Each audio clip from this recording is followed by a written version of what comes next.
بسم الله توكلت على الله ولا حول ولا قوة إلا بالله العلي العظيم. اللهم صل وسلم وزد وبارك على سيدنا وحبيبنا سيدنا محمد عليه أفضل الصلاة والسلام. طبعا وحشتوني جدا جدا جدا لأبعد الحدود والله. وفترة غياب طبعا بسبب الأحداث اللي كانت بتحصل لإخواتنا في فلسطين وغزة. ما كانش ينفع، يعني الواحد ما كانش قادر والله إن هو يطلع خالص يتكلم في كورة او مش عارف مباريات او بطولات او تحفيل الخ الخ. ما كانش نافع خالص مع الواحد.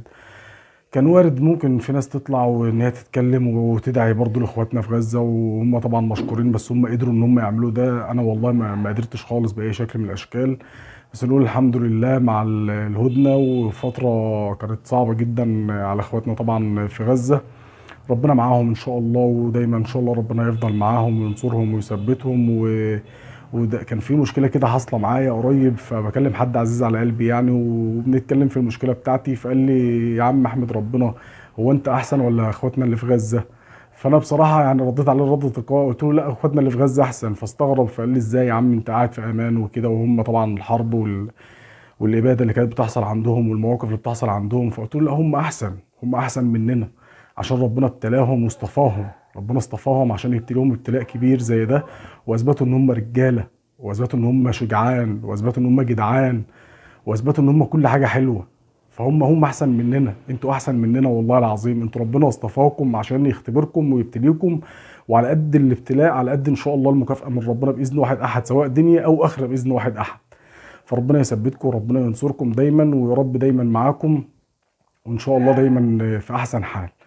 نخش في المباراة وفي الفيديو سريعا، يعني مش هطول عليكم النهارده ان شاء الله. البداية طبعا بداية بطولة افريقيا دوري المجموعات. هنقول الحمد لله بداية موفقة، قدرت ان انت تفوز طبعا بثلاثية وتصدر المجموعة، مناصفة طبعا مع شباب بلوزداد الجزائري مؤقتا لحد ما بقية المباريات تتم. هنقول الحمد لله، لان دايما البدايه ما بتبقاش سهله، البدايه دايما بتبقى صعبه وبتبقى رخمه، وفيها دايما مشاكسات كده بتحصل مع النادي الاهلي خصوصا. والنهارده حصل مع فريق الوداد المغربي. النهارده اتغلب من فريق جالاكسي طبعا البتسواني، اكيد ما ملوش اي تاريخ خالص في الكوره. ونقول اهو دي هي دي الكوره، وهي دي الكوره زي ما بقول لكم، وتتوقع فيها اي شيء. فالحمد لله هي كانت منحاسه معانا شويه الشوط الاول، بس الحمد لله ربنا فرجها في الشوط الثاني، وقدر الاهلي بقى وكولر يرجعوا بالثلاثيات الجميله بتاعتهم اللي هم معودين عليها، بدايه طبعا بهدف كهربا اللي كان ولا احلى ولا اروع اسيست من امام عاشور، وطبعا الهدف الثاني حسين الشحات اللي كان لعبها الكهربا وبعد كده ردت وهو اللي احرزها تاني. والهدف الثالث طبعا الكويس لصلاح محسن، هدف من اسيست طبعا من قفشه، كان هدف جميل والمباراه انتهت بشكل كويس. المهم ان انت عايزه من المباراه دي الثلاث نقط مهمين جدا بالنسبه لنا. اداء الاهلي ما كانش وحش، كان في سوء توفيق مع يعني ضدنا دايما في الشوط الاول. الحمد لله رب زي ما بقول لكم ربنا فرجها في الشوط الثاني. التكتيك ما كانش وحش، بس كان نجم طبعا من نجوم المباراه كان كريم فؤاد. كريم فؤاد اللي بيلعب طبعا ما شاء الله ولا حول ولا قوه الا بالله. انا بس نفسي في توظيف جديد لكريم فؤاد، يعني اعتقد ان هو لو توظف بالطريقه دي وبالشكل ده اللي انا هقول لك عليه ده، وخصوصا في مباريات كتير هتفرق جدا مع النادي الاهلي. يكون ده خط وسط رقم اتنين، يكون هو امام عاشور. تخيل كده مثلا ديونج ورا او مروان عطيه قدامه، يمين مثلا هو كريم فؤاد، وشمال يكون امام عاشور. تخيل الثلاثيات اللي هتبقى موجوده يمين وشمال، هتقدر ان انت يعني تغزو الفرق بشكل مش طبيعي. ما شاء الله ولا حول ولا قوه الا بالله. لما يكون كريم فؤاد مثلا معاه بيرسي تاو ومعاه محمد هاني او اكرم توفيق يكون افضل بصراحه. هيعملوا ثلاثيه في الجبهه اليمين دي، هتكون حاجه ضرب نار. برضو كذلك جبهه شمال، هتبص تلاقي امام عاشور مثلا ورضا سليم لما يرجع من الاصابه ان شاء الله، او حسين الشحات، ومعاهم برضو مع علي معلول او كريم الدبيس.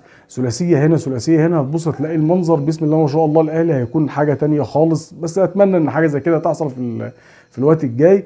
مش هنسبق الاحداث، خلينا كويس دلوقتي الفتره اللي احنا فيها. قدرنا ان احنا نفوز بالمباراه زي ما قلت لكم، ان احنا نتصدر المجموعه مناصفه طبعا مع شباب بلوزداد. وان شاء الله اللي جاي يكون احسن كله خير للنادي الاهلي. وان شاء الله باذن الله بقى ما يكونش في غياب تاني. زي ما قلت لكم فتره الغياب دي كانت صعبه على الواحد ان هو يقدر ان هو يطلع يعني وكده. بس ان شاء الله الاحداث اللي جايه تكون افضل واحسن لاخواتنا في غزه وفلسطين، وما تنسوهمش من دعواتكم. وان شاء الله ربنا يوفق النادي الاهلي دايما في الفتره اللي جايه، ويكون مع اخواتنا واهلنا في فلسطين. وشكرا لكم، والسلام عليكم ورحمه الله وبركاته.